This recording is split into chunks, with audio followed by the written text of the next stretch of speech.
Missione di Daosta c'è Cazzi e poi c'è Diagumusa. Cazzi, salute. Salute Marc-André, salute a tutti. Come stiamo? Stiamo. Siamo oggi, come l'ha giocata voi, il nostro primo scontro in lingua corsa per fare un piccolo contureso. Tutti i sabati il nostro associo Lingua e Cultura Corsa riceve il caffè du centro di Bastia tutti quelli che hanno mai parlato corso ma contro un animo per farla o quelli che vogliono scontrare gente che parla, canta, legge poesie, cerca un vocabolario solo in lingua corsa. Allora, sabato a scrivere una corsa Elena Bresciani è stata la prima giungere con gentile regalo uno isolibri. Pensa di che c'è l'ultimo libro in vendita nelle librerie, si chiama Bénissois Saint-Joseph à la chasse des poux e l'editore è Maya, una casa edizione corsa. Dopo il nostro invitato di sabato era Hubert Tempesta, ci ha fatto sbidigare con lui e la sua canzone. Dopo è giunto Amado di Didia Ostra, è giunto a Barada con lui e le poesie.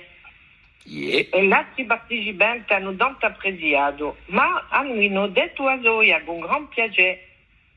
Ce n'era uno mezzo a bagno e mezzo in ori che si è campato.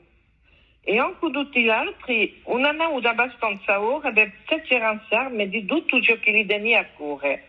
Dai bruardi a toponimia, dalle canzoni cantate a parecchie voci. Il tempo è corso troppo in furia e tutti mi hanno aspettato sabato che bene per ritrovarsi sempre al caffè du centro di Bastia a 4 ore o mezzogiorno, sempre in lingua corsa e amicizia. Ecco. È una bella iniziativa, anche noi salutiamo una volta di più, approfittiamo di l'emissione dunque per lanciare a quelli che siano interessati per questa mostra, tutti i sabati dunque, in Bastia, caffè avete detto? Caffè du centro. Il caffè du centro, perché confondo tutti i caffè in Bastia.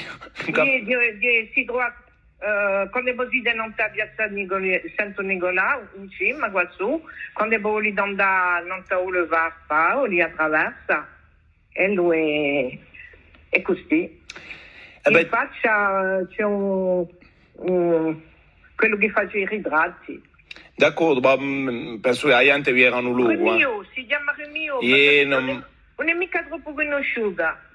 No, perché Bastia ci va comunque. Ci va tutti gli anni, ma sa che è Remio. Allora andiamo lanciata. Giancarlo ci ha dato la missione di ha detto chiamate Uluni e ci ha tutto ciò che vai del fatto, ma non dico mica tutto, mettermi sulle emissioni.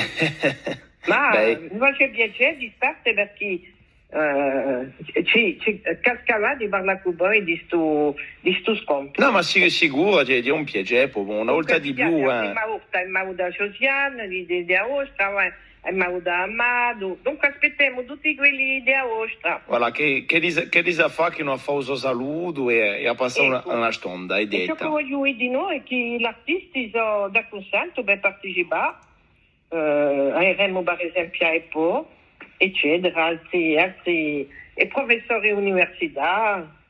Non saremo mai soli, No, ma questo di tutte maniere, quando poi fate mostre così è importante di invitare gente, così li dà. E da qua in Marc-André. Ma cercavo di fare una faccata di sicuro. Poi puoi parlare di storia, di canzoni, puoi parlare, puoi cantare, hai di tutti i talenti. Una sono stati tutti i talenti, ma una faccata per bere un colpo pure interi, ecco, senza pretensione, senza voler imparare un danimo, ecco. E poi viene tutti i sabati. È uno scontro bello ma sferrante, poi cambiano le persone e di qui perché se voi trovate sempre agli stessi io di bam, a che ora si passano gli scontri? A 4 ore o mezzogiorno, ecco. Tutti i sabati sia a Caimà Salute. Allora vi faccio le corne. Ringrazio. Che ti ringraziavi per questo contorese e poi ci troveremo un di sti sabati. O non talonde in Anche non talonde. A presto. A presto, Allez, a tutti. A